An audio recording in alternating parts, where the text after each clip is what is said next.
Hi and welcome back to my channel. My name's Lauren, the film student extraordinaire, and today we are talking about characterization and emotion because that was one of you guys' requests.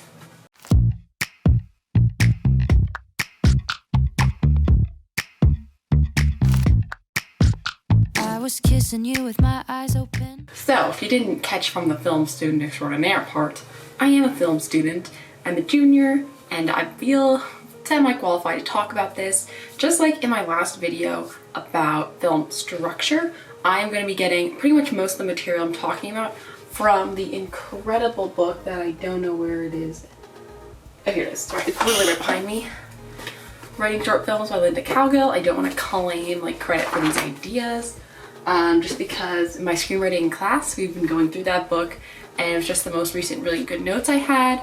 But I might add as well some of my other, opinions and ideas based off the other classes, obviously, I've taken. So I hope that this video is going to address any of your questions about character. But if you have more questions, please let me know down below in the comments. And if you like seeing this kind of content, please give this video a like and subscribe so you don't miss anything. So you can't tell the audience who the character is. You have to show the audience who the character is, because actions, as the saying goes, speak a lot louder than words. You can tell people that you're an honest person, but if the audience sees the character lying, they know that's not true. So a big example of how telling the audience can be kind of, you don't know if you can trust the character would be in the short film Life Lessons, where the artist is proclaiming how much he loves Paulette the whole time. That's what he keeps saying, he loves her. But really, he doesn't love her, he loves his work. And that's something that you watch and becomes evident throughout the film. So when you're coming up with your character, that goes into the want and the need. Your character knows what they want, they don't know what they need. But you, as a screenwriter, you have to know what they need. Also, characters have to respond emotionally, or it's not gonna feel authentic. If something bad happens, they can't just go oh, that's bad. They have to feel it. You have to show them feeling it, processing it, because it's not like a book.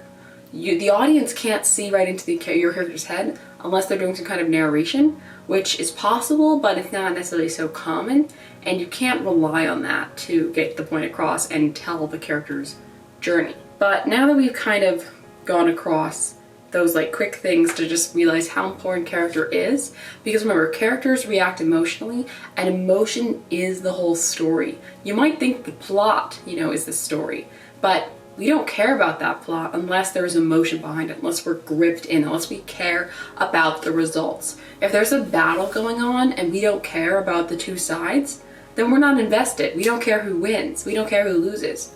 But if we have a protagonist and an antagonist against each other, and we've seen their journeys to get to this point before the battle, then we care, and that is the power. We have to start from the very beginning.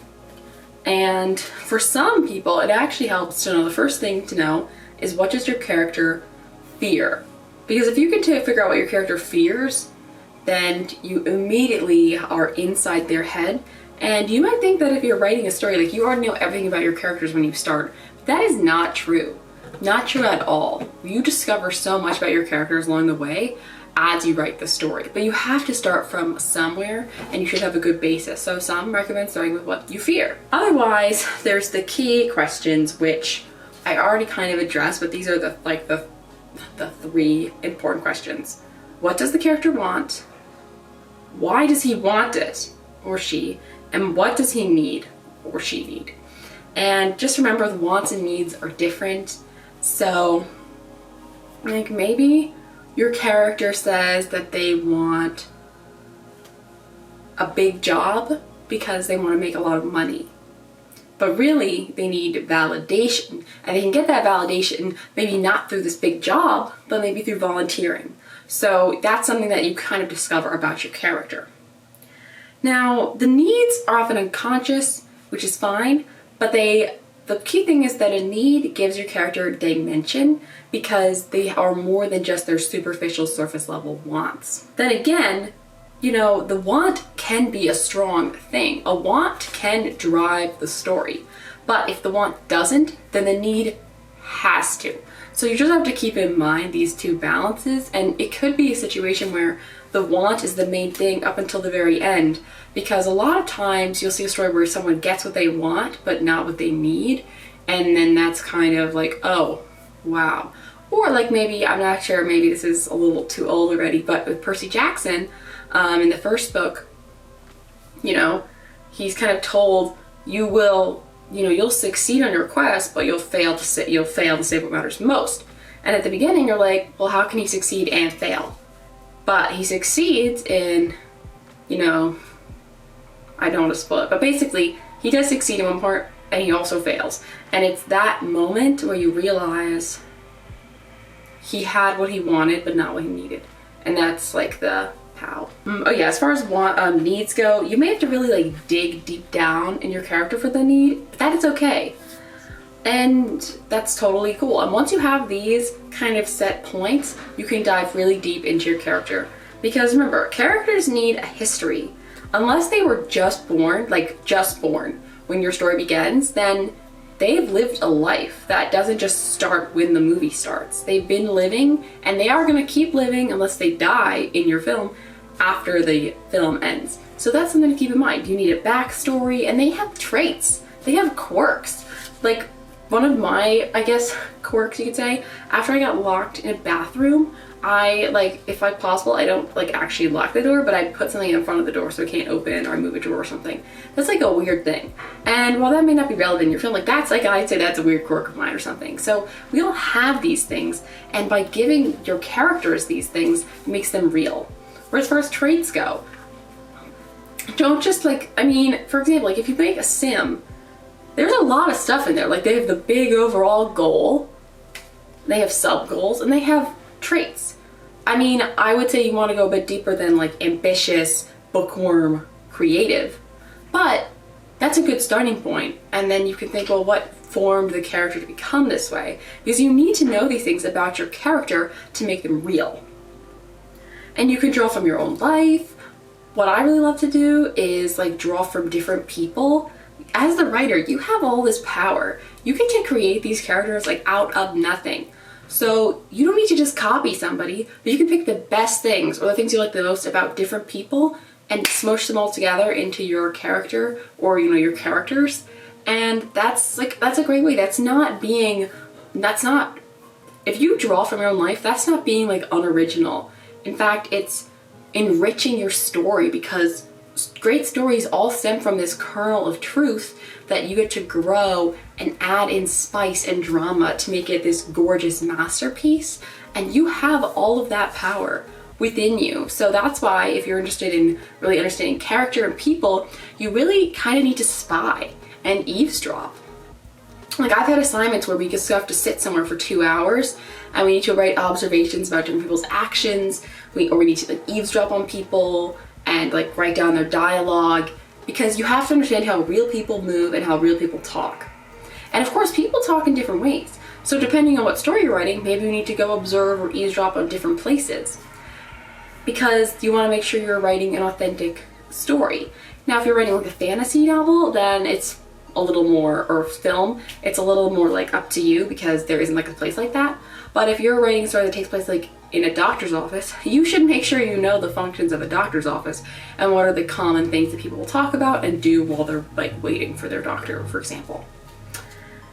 Now, you also want to make sure that you have all these ideas about your character. You want to be consistent. One thing that really bothers me, and I love the Warrior Cat series, but every now and then they mess something up about a character. And I only know this because I'm a fanatic and I've read the books literally way too many, I can't, at least 50 times. It's bad, but it's great. But anyways, you have to be consistent. So you can utilize something called a character bio. And I will put a picture of some examples up on the screen of what to hit on, but you want to talk about the physical characteristics, sociological characteristics, and psychological characteristics. So you want to be talking about not only what do they look like, but where they come from, what's their occupation, what are they good at, what are they bad at. And that may seem really basic, but the more in depth you make your character bio, then when you're writing your story, then you can think, well, what would this character do? You can check out and see, well, who is my character? What would they do? And if something they would do, you need them to do something that's off of their character, you need to come up with a really good reason for why they would do that, and you need to make sure it's evident in the film. Because what really bothers a lot of people, myself included, is when a character does something way out of line for themselves for a show, and it's just very aggravating, and it feels like it's just like a coincidence, or they just kind of threw it in there and they're just hoping the audience doesn't notice. And it's like, you gotta give your audience some credit, and hopefully your characters are engaging enough that they care about them and they are following them along and they're watching their journey. If you skip from point A to point B without showing how they got there, then you've cheated your audience. And remember, the actions that the protagonist takes, or the antagonist, whoever, any action must be rooted in emotion. We talked about emotion earlier in the video because, like, as I just was saying, like, your audience needs they need a reason, and emotion is a great reason. Additionally, avoid stereotyping your character by showing the different dimensions and different sides of your character. For example, maybe if you just saw me like in a classroom, I'm like the person who sits in the front row, raise my hand all the time, be like, okay, this person's just like a total devious like nerd and like doesn't do anything else other than school. And maybe like, okay, maybe Laura, maybe you don't. But like, I think I do, because I also will try to hang out with my friends. I go to, not during, you know, what we're dealing with right now, the chaos and the illness, but you know, I will go to a couple parties this semester. Like, I have other facets of myself. You know, I play instruments, I hang with my friends, I have a YouTube channel, like I do different stuff. And you know, can apply these different things to your character and make them a lot more realistic and show that you're not just putting someone in a box. Then we have to think about values. So basically, values will tell us what someone will or will not fight for, and someone can say they have a value, but if they don't fight for it, then you know, as the audience will think, okay, they don't actually care that much, or there has to be a really, really good reason why they're not doing that. Or, you know, maybe something's kind of warped, like in The Irishman, like the main character, he is like he works for the mafia, like he kills people, but you know, he thinks he says he's doing this for his family and like for the kind of the mob family, and that's what he does, and he values that. But even though his family members are like, you don't care about us because you're this total violent dude. So there has to be kind of like a balance, and if there's a value that goes like against what they say they value, you have to make sure it's evident that they actually do value it. Maybe they just have a different understanding of that belief or ideal. Otherwise, it just looks like a cop-out. Then if we're thinking about stories, like the best stories are about choices and commitments. For example, The Lord of the Rings. There's the main commitment, of course, is Frodo taking the ring, you know, and throwing it into the fire of Mount Doom. That's a commitment that he tries to stick to throughout the whole film. There's obstacles, obviously, but you know, he keeps going. But there's also other choices. You know, Aragorn, Legolas, and Gimli deciding to go after Merry Pippin. That is a choice.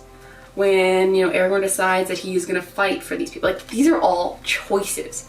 Choices and commitments make the best stories. It's just how it is, because that reveals so much about the character.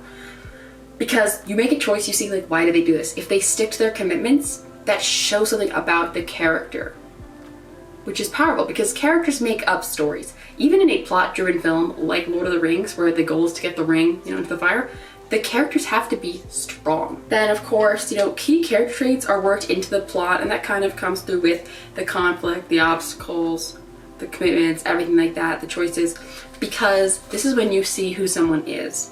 It's not just like you tossing a coin up and you're seeing, oh, what happens? Okay, now. No, it's like, are we gonna stick for our friends, or are we gonna stick for ourselves? That's a key thing, and you're gonna learn a lot about a character by what they decide to do. Because, of course, in conflict, we reveal our true selves. It's really easy to do the right thing when there's nothing against us, we have nothing to worry about, we're just chilling, living our best life.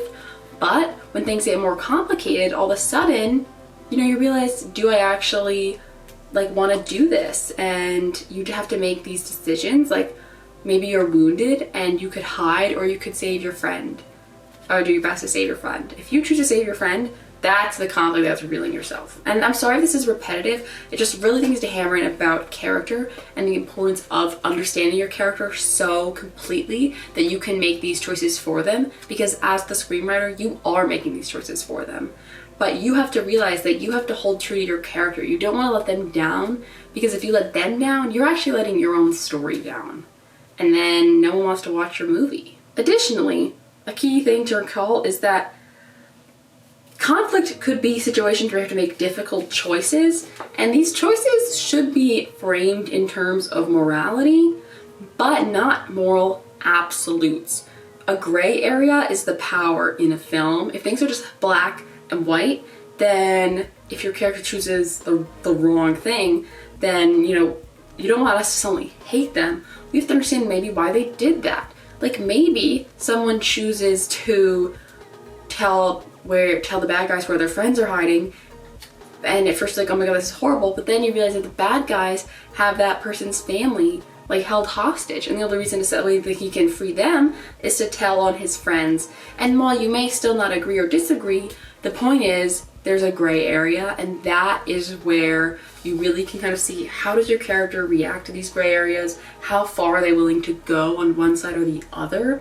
You need to know these things about your character, and you don't necessarily know them right away, but that's why you have to have that character bio. So as you get to things and you think, well, where have we come from? You keep track of your character's decisions and see, does this align with who they are becoming, who they are evolving towards. Also, thing to remember, making a decision, the process of making that decision is an action. You may not think it is because it's not like, rah, you know, running around, lopping off branches. But it is an action, and it's up to you to depict it in a way that is interesting to the audience. Also, you want to make sure your character is not, unless the whole point is that there's like some kind of full circle going on, like in Taxi Driver, which is a rare thing. Like most characters, you want them to change from the beginning to the end, and that needs to be evident. Like for example, in The Wizard of Oz, you know, Dorothy kind of starts out, she's kind of by herself, you know, like da-da-da, and then it ends, you know, she's surrounded by all her family. Woohoo! That's a very different, you know, image. And a change doesn't need to be great. The longer the film, usually change seems to be a bit more obvious, but it doesn't have to be. It can be a subtle thing, a new understanding. A big difference, of course, would be like in like Star Wars. There's a lot of obvious changes in that. You know, like at the beginning, like Luke's just this like little farm boy, you know, and at the end he's like a master Jedi, basically. That's a big change. But like a small change, and short films often have small changes where someone realizes they don't want to be on the path that they're on, or they actually do like the path they're on, or they've fallen in love with someone, they've fallen out of love with someone. And you may think some of these sound more exciting than others, and that's because we all have different tastes and preferences, but you do want to have some kind of contrasting beginning and ending. But remember that characters only change under the force of conflict. So they're not just going to change. Like if I sit in this room every day, like nothing's going to happen. For example, Twilight, I think in New Moon, that's where it's going. Like when Bella just sits like day after day, like month after month in her chair, like nothing happens to her. It takes her dad, I think, like forcing her to get out more for something to happen. So if you're just doing nothing, nothing will happen to you. Also, a way to think about things could be, what can your protagonist teach someone else? Maybe the change isn't from the protagonist, but from what the protagonist did for another character, which is a nice way to think about it.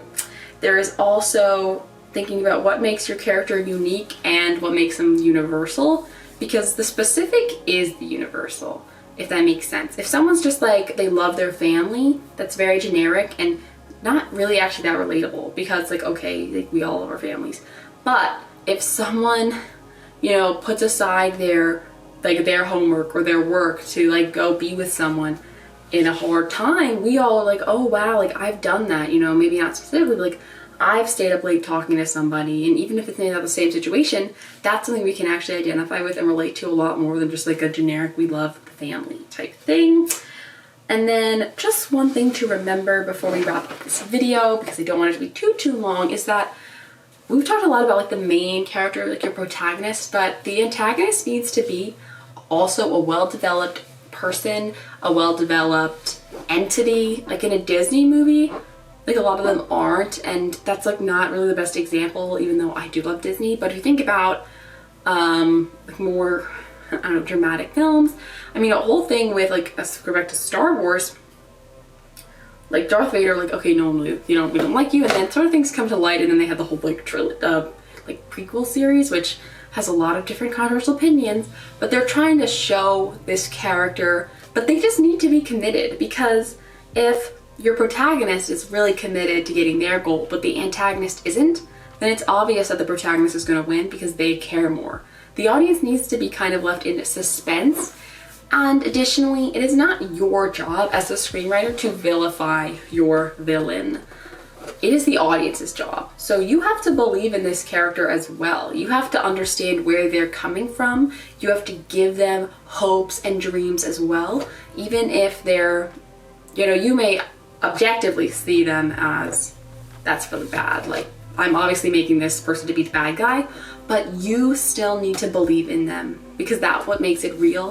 When it comes down to it, not only your characters need the backstories, they need their quirks, they need their traits that you have and you've laid out for them, but they also need your belief and your support to get them through the story because they're relying on you, both the good guys and the bad guys.